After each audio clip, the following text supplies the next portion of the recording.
Oui, bonjour à la communauté de l'énergie de la mer. Je suis Christophe Manas, conseiller régional, président de la commission Méditerranée de la région Occitanie.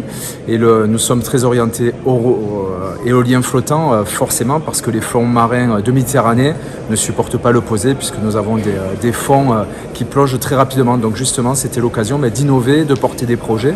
Et aujourd'hui, ce salon Faute sur lequel nous sommes présents vient montrer toute la dynamique qui anime l'éolien flottant en mer. Par contre aussi, tous les challenges qui nous restent à relever, et ils sont nombreux, notamment quand on parle de réindustrialiser nos territoires, d'avoir du contenu local, à un moment où, suite à plusieurs décennies de désindustrialisation, on a perdu des habitudes, on a perdu des savoir-faire, et le challenge, c'est à la fois de réussir cette transition écologique, énergétique, de conserver notre souveraineté aussi alimentaire à travers la pêche, mais réunir tous ces challenges et les réussir, ça demande beaucoup d'efforts, ça demande beaucoup d'ingénierie, ça demande beaucoup de concertation, et on pense effectivement que les régions sont les plus à même d'orienter les différents acteurs, les différents membres de cet écosystème, parce que par nos compétences, tout simplement, mais nous sommes au centre des débats. Maintenant, un des principaux écueils qui pourrait être le nôtre, c'est justement l'acceptabilité de ces projets. Je pense ici aux populations liées au tourisme, à la perception qu'on a de notre littoral. Je pense aussi aux acteurs du monde maritime, aux pêcheurs qui ont leur activité depuis des activités séculaires. La pêche a toujours existé.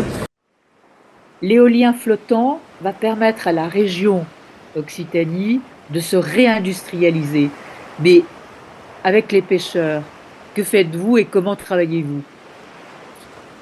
On va prendre un exemple très concret en Occitanie, la mise en place d'une coopérative qu'on appelle Pêcheurs Méditerranée Service, où on accompagnait nos pêcheurs pour leur offrir la possibilité de diversifier leur activité, puisque ces éoliennes qui venaient et qui viennent, pour l'instant en tout cas, prendre une partie de leur zone de pêche, c'est d'inverser un petit peu la tendance en disant qu'ils pouvaient être aussi acteurs en diversifiant et amener tous les techniciens ou pouvoir faire des visites par la suite de ces parcs éoliens et donc de s'inscrire dans le projet, ce qui a été fait en Occitanie avec cette coopérative. Au niveau de la région Occitanie, comment travaillez-vous avec l'ensemble des populations?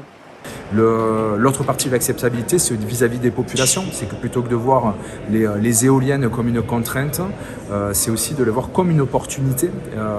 Donc une opportunité, ça se travaille, ça se prépare, ça s'organise. Et quand on parle de tourisme des savoir-faire dans laquelle on peut inclure et décliner la partie industrielle, le tourisme industriel, sachant qu'il y a une dimension tout à fait spectaculaire au montage de ces flotteurs, à la mise à l'eau, à l'activité même. Et on peut le décliner sur des musées, on peut le décliner sur des centres qui mettent en avant tout l'intérêt de cette transition écologique, cette transition et cette souveraineté énergétique.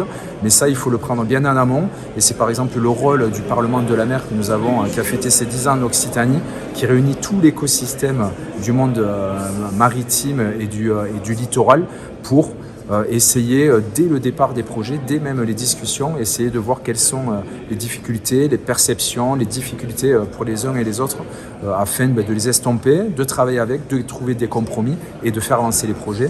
On sait que c'est un gros enjeu.